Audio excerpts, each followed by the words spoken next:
Muy bien, el día de hoy vamos a ver este tema interesante que lo he denominado los precios, en donde vamos a responder distintas preguntas como a qué llamamos precio, cuáles son las clases de precio, cuáles son las teorías de precio que existen, a qué llamamos oferta, a qué llamamos demanda, a qué llamamos equilibrio de mercado, ¿no? Entonces, todas estas preguntas van a ser respondidas el día de hoy durante el desarrollo de nuestra clase. Vamos a empezar definiendo lo que son los precios, ¿no? Para comenzar, el término precio viene del latín pretium, que viene a ser el valor monetario que se le asigna a algo, ya sea un bien o ya sea un servicio, o sea, a un producto, ¿no? Como ya lo habíamos señalado en anteriores clases, los productos pueden ser bienes o pueden ser servicios. Entonces, precio es el valor monetario que se le asigna a algo, a un producto, ya sea un bien o ya sea un servicio. Todos los productos y servicios que se ofrecen en el mercado tienen un precio, todo tiene un precio, que es el dinero que el comprador o cliente debe abonar para poder concretar la operación y convertirse en propietario de ese bien o hacer uso de ese servicio. El precio, a nivel conceptual, expresa el valor del producto o servicio en términos monetarios. Actualmente el precio se establece o se determina en términos monetarios, ¿no?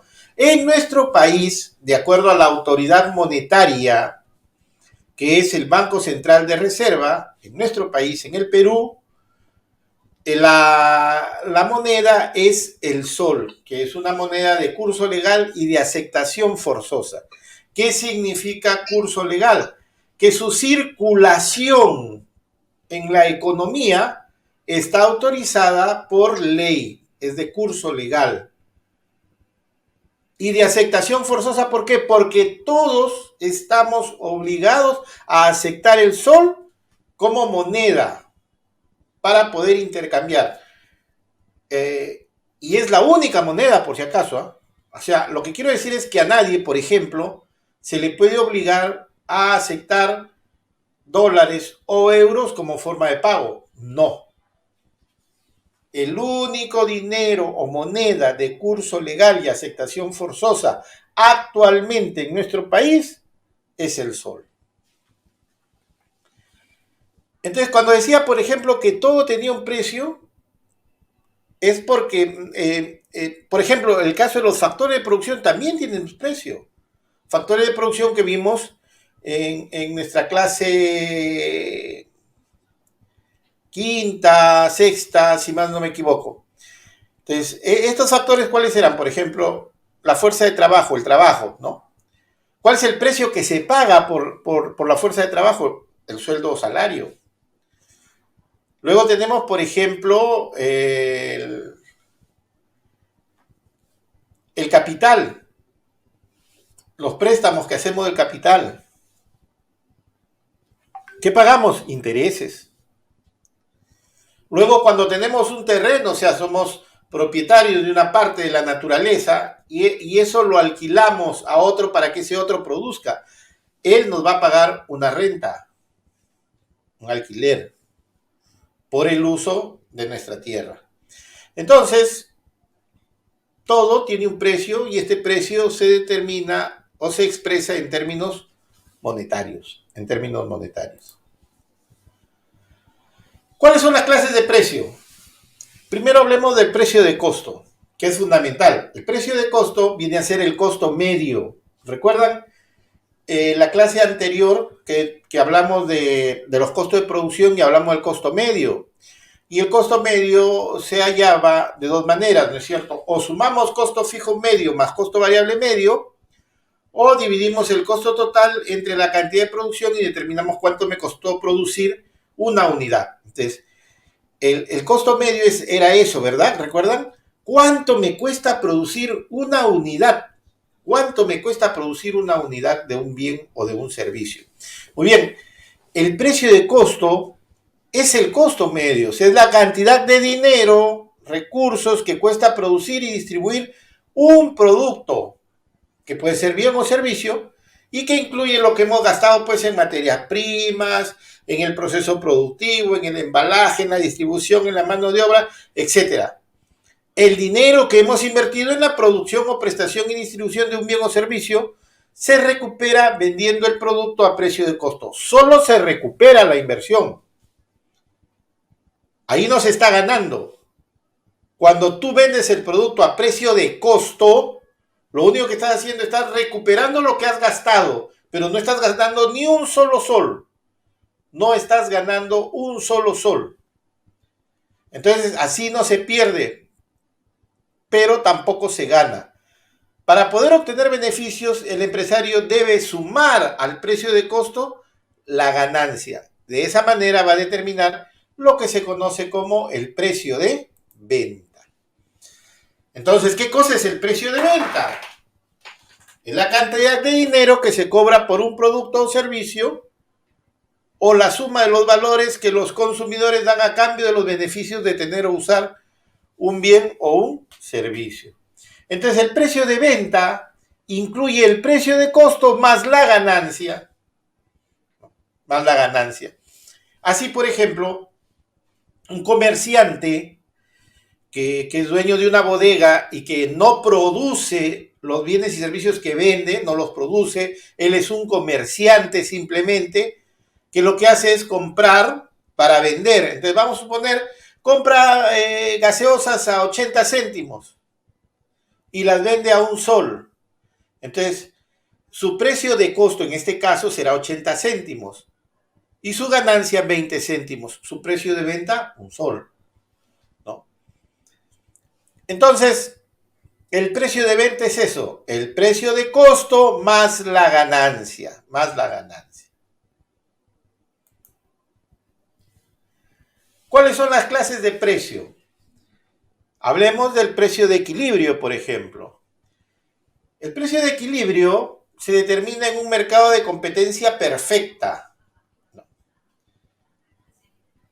Surge cuando la cantidad demandada es igual a la cantidad ofrecida, o sea, la cantidad de bienes o servicios que los consumidores deseamos adquirir es igual a la cantidad que las empresas desean vender, Recuerden, la cantidad demandada es la cantidad de bienes que el consumidor desea adquirir y que en el caso del precio de equilibrio es igual a la cantidad que las empresas desean vender.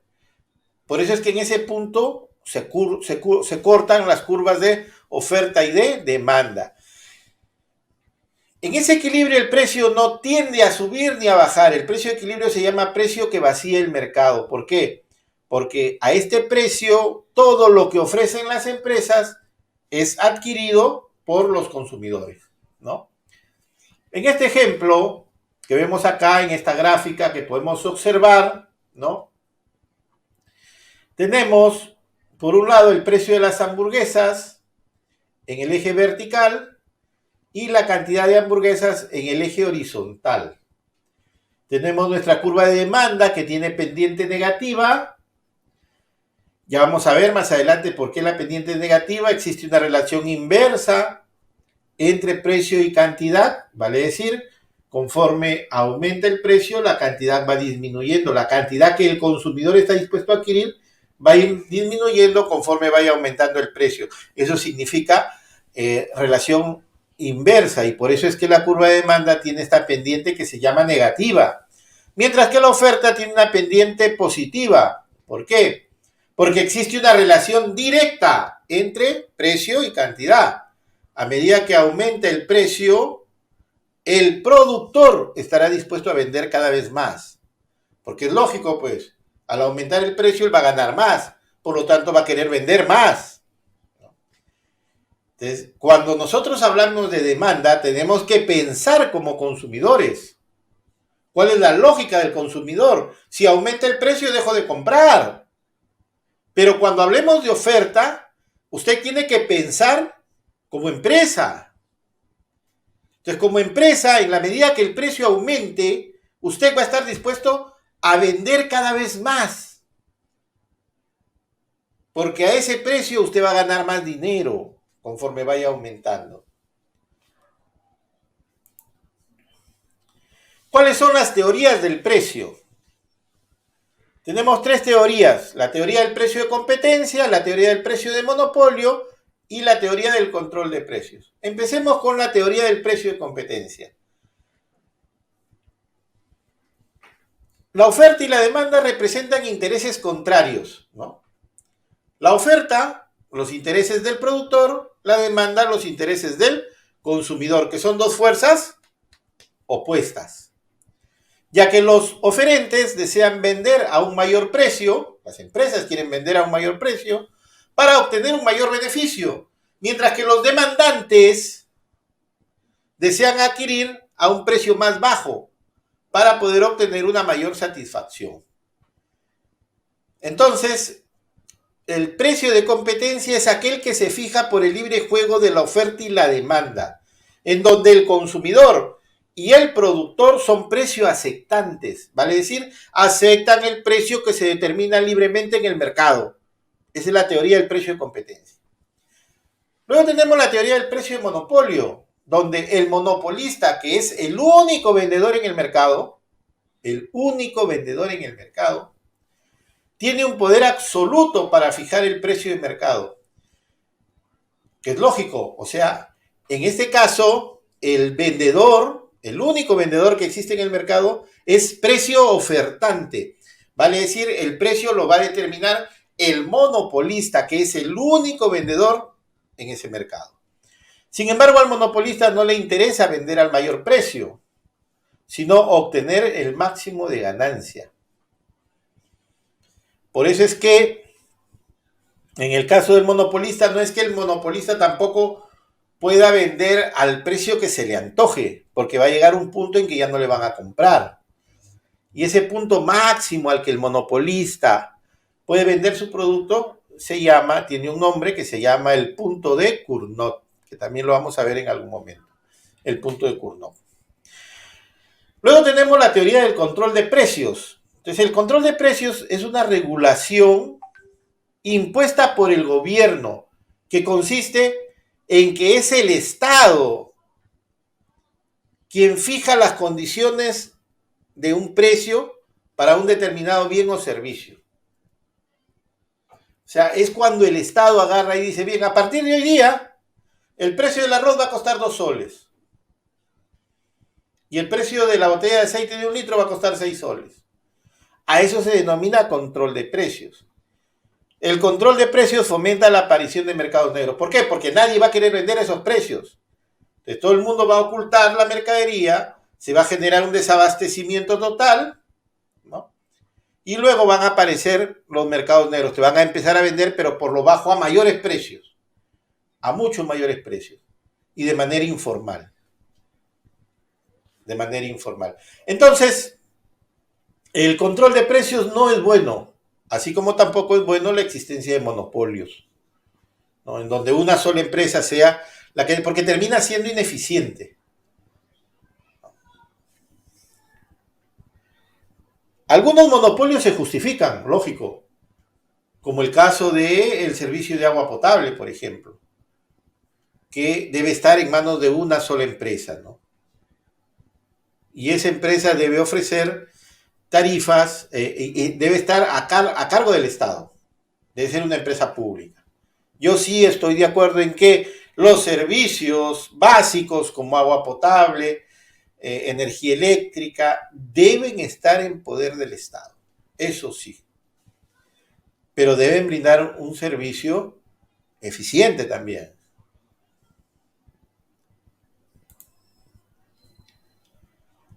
La teoría de la oferta y la demanda. Vamos a empezar con la demanda.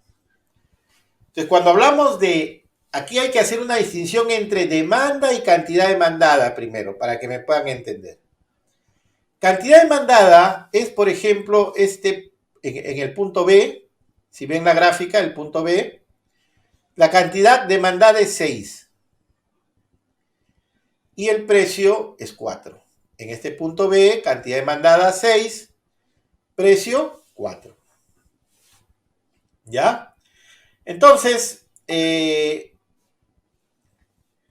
La cantidad demandada es la cantidad singular, estoy hablando en singular, cantidad demandada en singular, es la cantidad de bienes que un consumidor está dispuesto a adquirir, estamos hablando de demanda, un consumidor está dispuesto a adquirir a un precio determinado. Entonces, cuando el precio es 4, este consumidor está dispuesto a adquirir 6 unidades. Eso es cantidad demandada.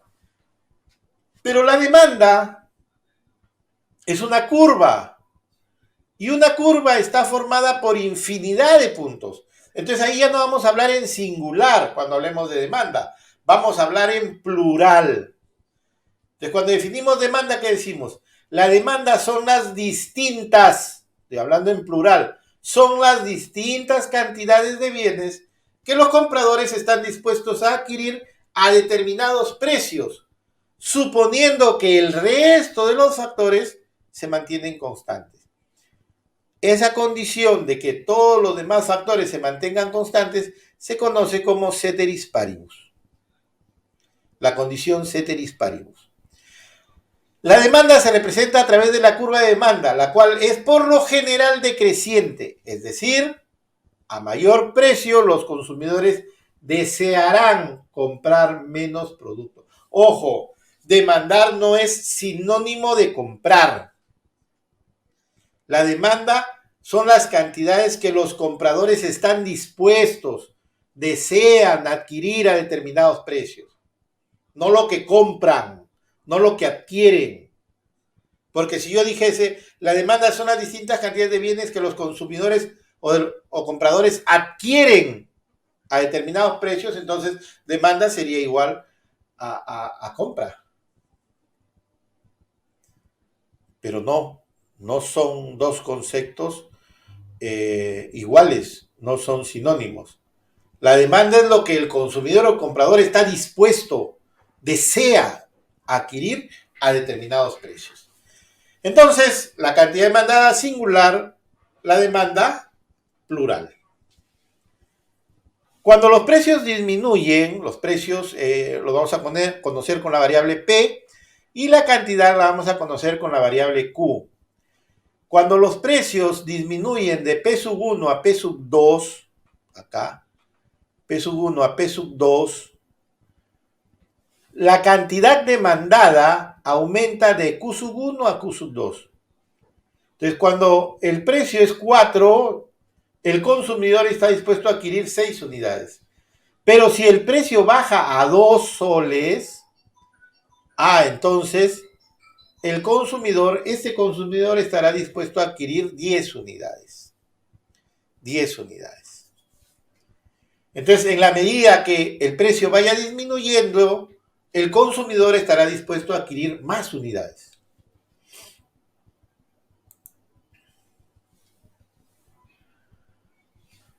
Este es un traslado que se produce del punto B al punto A. Baja el precio, entonces se produce un traslado en la misma curva de demanda, del punto B al punto A. Sin embargo, cuando lo que cambia son los otros factores que afectan a la demanda y no solamente el precio, cuando son otros factores y no el precio, entonces la curva de demanda se desplaza totalmente. O sea, ya no pasamos de un punto B a un punto A en la misma curva, ya no, sino que toda la curva se desplaza hacia la derecha cuando aumenta la demanda o hacia la izquierda cuando disminuye la demanda. ¿Cuáles son los factores que producen estos desplazamientos? ¿Cuáles son los factores que afectan a la demanda? Tenemos primero el ingreso personal disponible del consumidor, por supuesto, ¿no? Entonces, cuando aumenta tu sueldo, tú ganabas 1,000, ahora ganas 2,000. Tu sueldo ha aumentado, tu ingreso personal disponible ha aumentado. Pero los precios no, porque los precios se van a mantener constantes. Todos los demás factores se mantienen constantes, la condición ceteris paribus. Entonces aumenta tu sueldo, aumenta tu ingreso. ¿Qué va a pasar con tu consumo? Va a aumentar, pues. Tu consumo va a aumentar. Si tú antes consumías a qué precio hablábamos acá, hablábamos a 4 soles, consumías 6 unidades, bueno, pues ahora que ganas más, a los mismos 4 soles vas a consumir ya no 6, sino, por ejemplo, 10 unidades. Toda la curva de demanda se va a desplazar desde D sub 1 hasta D sub 2 hacia la derecha. ¿Y qué pasa cuando ocurre lo contrario? Cuando ganabas 1,000, tenías un trabajo relativamente estable, tenías tu remuneración mínima, más una que otra cosita, sacabas 1,000 soles. Bueno, pues te despiden como producto de reducción de personal por la crisis económica y te dedicas a hacer ahí trabajos eventuales que te van a permitir percibir, vamos a suponer, 500 soles mensuales. Entonces tu ingreso ha disminuido. ¿Qué va a pasar entonces con tu consumo? Tu consumo también va a disminuir. Ya no te vas a poder comprar las mismas 6 hamburguesas que comprabas cuando el precio era 4. Ya no. Ahora vas a consumir menos y de repente hasta prescindas de comer hamburguesas. Porque con 500 soles te va a alcanzar únicamente para lo básico. Para lo básico. Entonces, de esa manera es como estos otros factores afectan a la demanda. Entonces, cuando lo que afecta a la demanda es el precio, se produce un traslado desde un punto a otro en la misma curva, pero cuando lo que afecta a la demanda son los otros factores, entonces se produce un desplazamiento de la curva de demanda. Igual pasa con los gustos y preferencias. ¿Qué pasa cuando tu gusto o tu preferencia por un determinado producto se refuerza, ¿no? Consumes un producto, te gusta y te gusta tanto que empiezas a consumir más. Pero ¿qué pasa si pruebas ese producto y no te gusta? Dejas de consumirlo. El precio del bien sustituto, ¿no? Vamos a suponer que existan dos productos que satisfacen la misma necesidad. Vamos a suponer Pepsi y Coca-Cola. Y baja el precio de la Pepsi. Entonces dejas de consumir Coca-Cola y pasas a consumir Pepsi. Pero eso lógicamente también va a depender mucho de tus gustos y preferencias. Porque de repente tú dices, no, yo prefiero Coca-Cola, así cueste más, yo siempre voy a consumir Coca-Cola. También ocurre eso. El precio del bien complementario.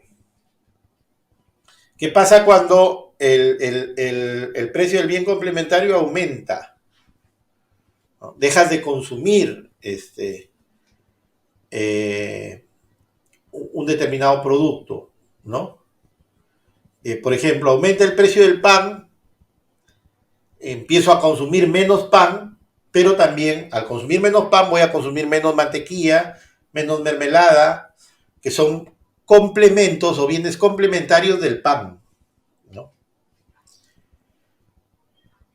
¿Qué pasa cuando cambian los precios esperados, que son las expectativas en el futuro?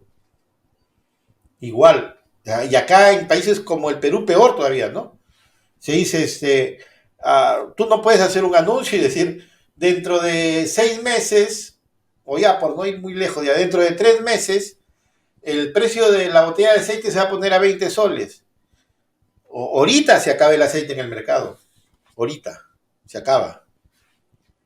Va a haber una demanda terrible, ¿no? Todo el mundo va a ir a los mercados y va a empezar a comprar. Entonces, no se pueden hacer ese tipo de anuncios, ¿no? Pero hay algunos productos que sí tienen precios esperados, ¿no? El Banco Central, por ejemplo, cada mes anuncia cuánto es la expectativa que tiene del precio del dólar al 31 de diciembre del 2022. Cuánto estiman que va a cerrar el dólar al 2022. Ellos hacen ese cálculo, ¿no? Y ese es un precio. ¿Por qué? Porque recuerden que el tipo de cambio es un precio, es el precio de la moneda extranjera expresado en moneda nacional, ¿no? Entonces, ¿cuál es la ecuación de la demanda? La ecuación de la demanda es esta, que está aquí en el lado, mirando ustedes de frente, en el lado izquierdo, abajo, la parte inferior, donde dice Q super D, o sea, cantidad demandada, va a ser igual a una constante A menos una constante B por el precio de X. Por el precio de X. Donde A y B son constantes, QD es la cantidad demandada del bien X y P sub X es el precio del bien X. Este signo negativo, A menos B, determina la relación indirecta que hay entre precio y cantidad. Porque aquí a mayor precio, la cantidad será menor, justamente por este signo negativo. Por este signo negativo. La oferta ahora. Entonces ahora, olvídense ya que son consumidores. Ahora vamos a pensar como empresario. Para analizar la oferta tenemos que pensar como empresarios, ya no como consumidores.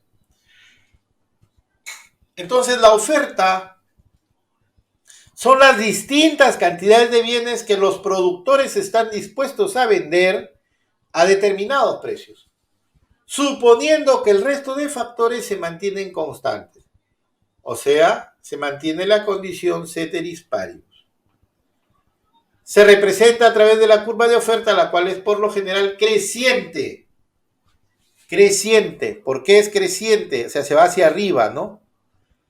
Es creciente porque existe una relación directa entre precio y cantidad. Vale decir, a mayor precio, los productores desearán vender más producto.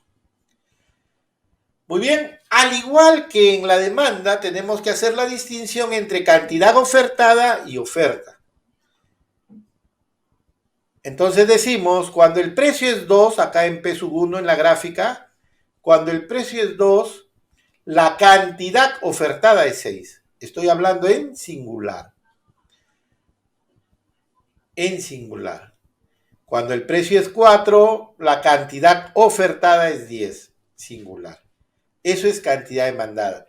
Es la cantidad que que el ofertante, el productor, está dispuesto a vender a un determinado precio.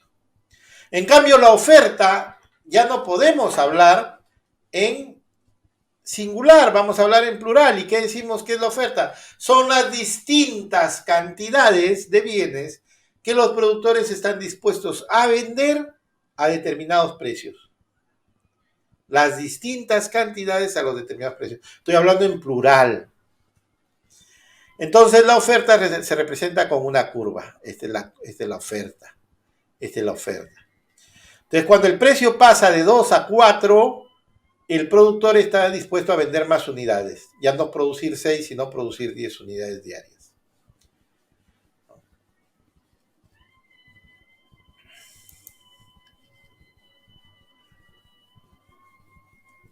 Cuando se produce un cambio en el precio, ya sabemos, se produce un traslado desde un punto A hasta un punto B en la misma curva de oferta.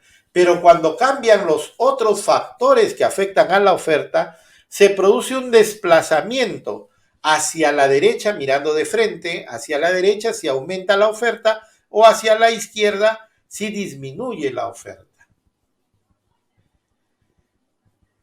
¿Cuáles son estos factores que afectan a la oferta? Los costos de producción. ¿Qué pasa, por ejemplo, si aumenta la remuneración mínima vital? Si aumenta la remuneración mínima vital, van a aumentar los costos de producción. Entonces, ¿qué va a pasar con la oferta? ¿Se desplazará hacia la derecha o hacia la izquierda si aumenta la remuneración mínima? Tienes que pensar como empresario, ya no como consumidor. Aumentan los costos de producción. ¿Qué pasa? la curva se va a desplazar hacia la izquierda. ¿Por qué? La oferta va a disminuir. Si los costos de producción aumentan, el margen de utilidad, porque recuerden que el precio va a mantenerse igual por la condición ceteris paribus, si no, no podríamos hacer análisis económico. Entonces aumentan los costos, pero los precios siguen igual. Entonces mi utilidad va a disminuir hasta hacerse cero. Y el empresario va a perder todo incentivo para producir. Entonces va a haber una disminución de la oferta. Nivel tecnológico. ¿Qué pasa, por ejemplo, si mejora el nivel tecnológico? Yo tenía máquinas obsoletas como las puede tener, por ejemplo, Pucallá, Tumán, Pomalca, ¿no? En sus fábricas tiene máquinas obsoletas y decide renovar su tecnología. Entonces renueva su tecnología y ¿qué va a suceder? Esas máquinas obsoletas que antes utilizaba para producir, ¿no? Consumían mucho más combustible que lo que van a consumir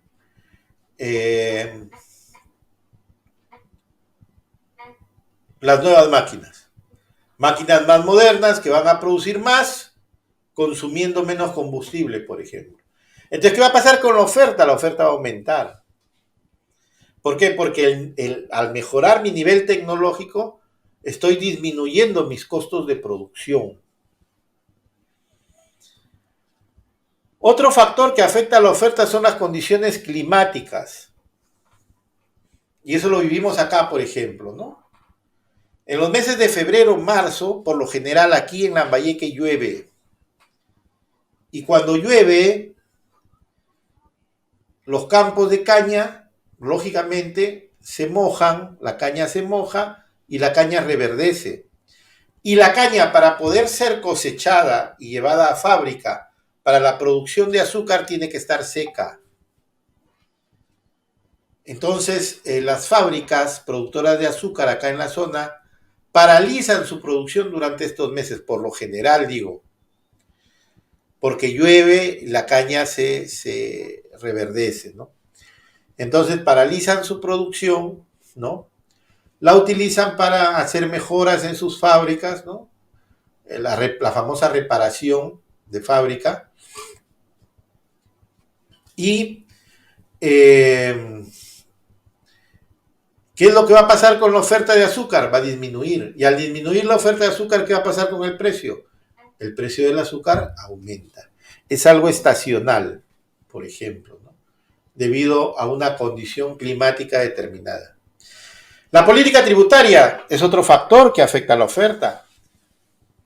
Hay muchos que hablan de aumentar impuestos para financiar el presupuesto público. Pero si tú aumentas impuestos de manera indiscriminada, el productor lógicamente va a estar dispuesto a vender cada vez menos, a producir cada vez menos. ¿Por qué? Porque al aumentar el impuesto su margen de utilidad va a disminuir, el precio no va a aumentar, va a aumentar el impuesto. Y al final, ¿el perjudicado quién es? El de abajo, el consumidor final, el que menos tiene, el que menos recursos tiene, él es el más afectado.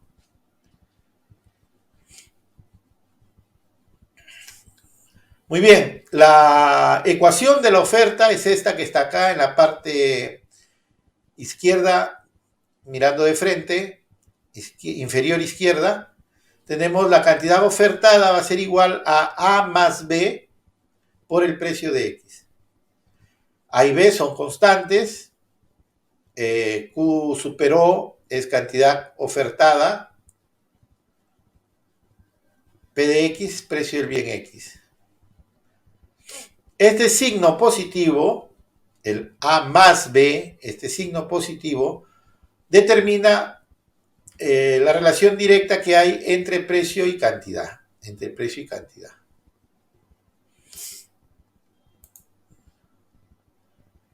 Equilibrio de mercado. El equilibrio de mercado es una situación que se da cuando a los precios que el mercado ofrece,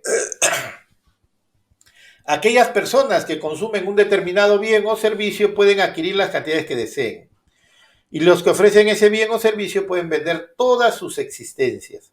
Pues que decíamos, ¿no? Que en el equilibrio de mercado se vacía totalmente el mercado. Porque la cantidad que estamos dispuestos a adquirir los consumidores va a ser igual a la cantidad que están dispuestos a vender los productores. Por lo tanto, en ese momento, el mercado va a quedar vacío. La cantidad y el precio se fija y queda determinado a través de las curvas de oferta y demanda de ese bien o servicio. Entonces aquí tenemos, ¿no? La curva de oferta es la línea celeste, la curva de demanda es la línea amarilla, ¿no? Ojo, es un ejemplo y por si acaso, las curvas de oferta y demanda nunca tocan los ejes, ¿ya? Nunca tocan los ejes. Ahí es, en este ejemplo lo está tocando, pero en realidad nunca deben tocar los ejes, ni la curva de oferta ni la curva de demanda, que es materia de una explicación mucho más profunda y que requiere mucho más tiempo. Pero recuérdenlo, nunca una curva de oferta o de demanda debe tocar el eje. Bien, entonces tenemos nuestras ecuaciones de demanda y nuestras ecuaciones de oferta. Cantidad demandada, dice, va a ser igual a 500 menos 25P. Y la cantidad ofertada va a ser igual a 25P. El que la cantidad ofertada sea igual a 25P es como si dijésemos 0 más 25P, ¿no es cierto? O sea, la constante A va a ser igual a 0. 0 más B sería 25, en el caso de la oferta, por el precio de X. En el caso de la demanda, A sería 500 menos B, que es 25P, ¿no? Muy bien. Entonces, ¿cómo hallo el equilibrio de mercado? El equilibrio de mercado se encuentra cuando la cantidad demandada es igual a la cantidad ofertada.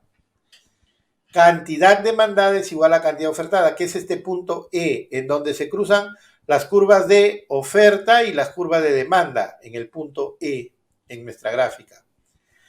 Entonces, ahí se da el equilibrio de mercado, cuando cantidad demandada es igual a cantidad ofertada. Entonces, ¿qué hago para hallar el equilibrio de mercado si me dan dos ecuaciones? La ecuación de oferta y la ecuación de demanda. ¿Qué es lo que hago? Las igualo y digo, QD es igual a Q sub O. Por lo tanto, 500 menos 25P va a ser igual a 25P. El menos 25 lo paso al otro lado de la ecuación y ¿qué me va a quedar? 500 va a ser igual a 25P más 25P.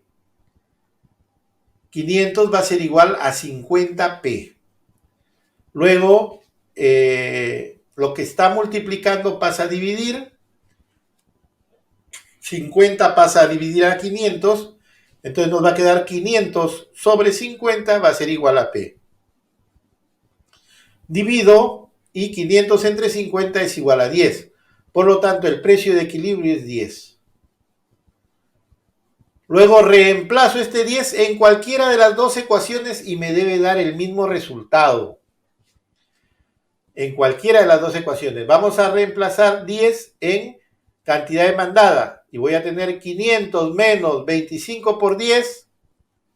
25 por 10 es 250. Entonces la cantidad demandada va a ser igual a 500 menos 250. Quiere decir que la cantidad demandada va a ser igual a 250, que es lo que está en nuestro gráfico señalado como la cantidad de equilibrio.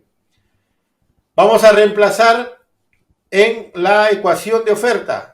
La ecuación de oferta nos dice que Q sub O va a ser igual a 25P. P es 10. Cantidad ofertada va a ser igual a 25 por 10, 250. Exactamente igual. Por lo tanto, nuestro resultado es el correcto.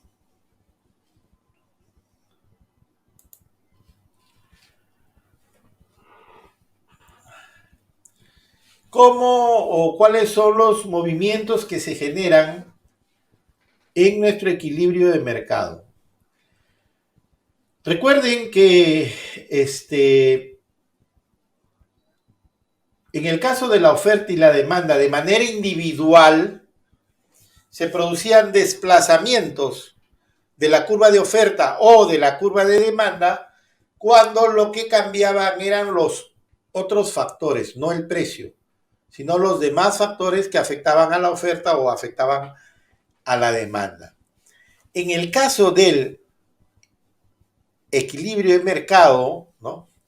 El equilibrio de mercado se rompe cuando lo que cambia es el precio. Entonces ahí se produce un desplazamiento. Veamos. Decimos, el clima no solo afecta a la oferta, sino que también podría afectar la demanda de algunos bienes. En este ejemplo que estamos planteando, si sube la temperatura, o sea, si se produce un cambio climático, la demanda por bebidas refrescantes aumentará. Y la curva de demanda se desplazará hacia la derecha. O sea, de D sub 1, la demanda 1, a la demanda 2. Vean el gráfico. Por lo tanto, si consideramos que estos cambios climáticos no afectan a la oferta, se producirá un nuevo equilibrio, trayendo como resultado que los precios aumenten y la cantidad vendida también aumente. Entonces aumenta la temperatura, nosotros empezamos a consumir más bebidas refrescantes y como consecuencia va a aumentar la demanda, se va a desplazar la curva y va a aumentar el precio y también va a aumentar la cantidad de equilibrio, ¿no? O sea, aquí estábamos en una situación de equilibrio a 2 soles, el consumidor estaba dispuesto a adquirir 7 unidades y el productor estaba dispuesto a vender 7 unidades. Pero por efecto de este aumento de la temperatura, estamos pasando a una nueva situación de sub 2, un nuevo equilibrio, donde los precios aumentan de 2 a 2.50 y la cantidad aumenta de 7 a 10. Se genera un nuevo equilibrio.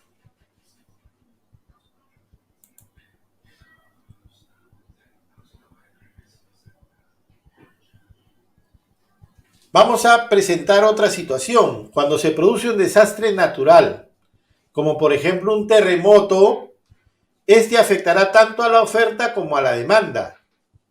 En el presente ejemplo, se muestra cómo afecta al equilibrio la disminución de la oferta de helados como consecuencia de un terremoto. ¿Por qué? Porque la producción se paraliza. Entonces la curva de oferta se desplazará hacia la izquierda, generando un nuevo equilibrio, ¿no? Entonces estábamos en el equilibrio inicial, 2 soles, el precio de los helados, 7 la cantidad de equilibrio de los helados. El consumidor estaba dispuesto a adquirir 7 unidades, el productor estaba dispuesto a vender 7 unidades. Muy bien. Entonces se produce un terremoto y la producción se paraliza, disminuye. ¿Cuál va a ser el efecto? El precio va a aumentar porque la curva de oferta se va a desplazar de S1 a S2. Se genera un nuevo equilibrio. El precio aumenta y la cantidad va a disminuir. Va a disminuir.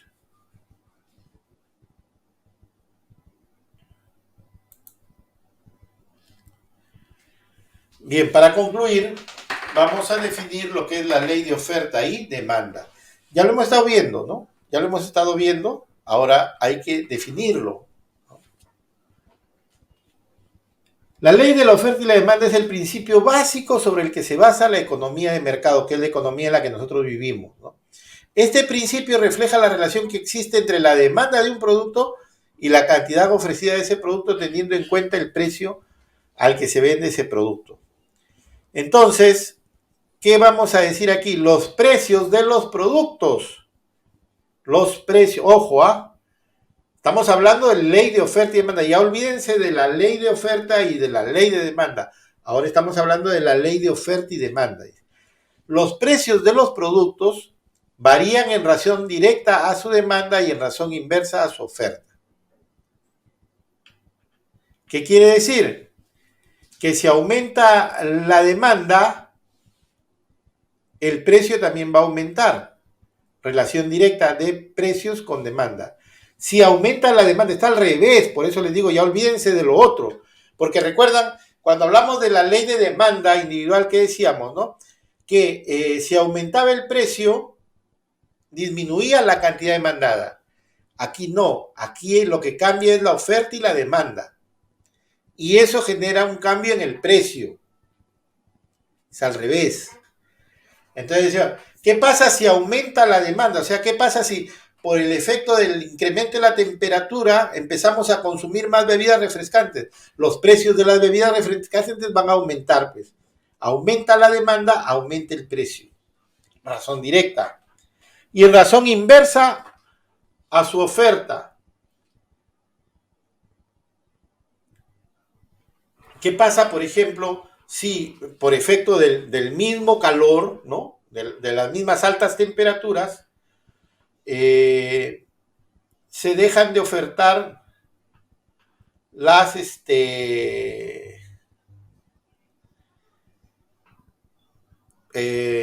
sé yo, las bebidas calientes para hacer lo contrario, ¿no? Va a haber menos oferta de bebidas calientes. Entonces, al disminuir la oferta de bebidas calientes, su precio, va a haber gente que todavía va a consumir, pero va a haber una reducción de la oferta, se va a producir menos y el precio va a tender a aumentar un poco. Va a tender a aumentar un poco.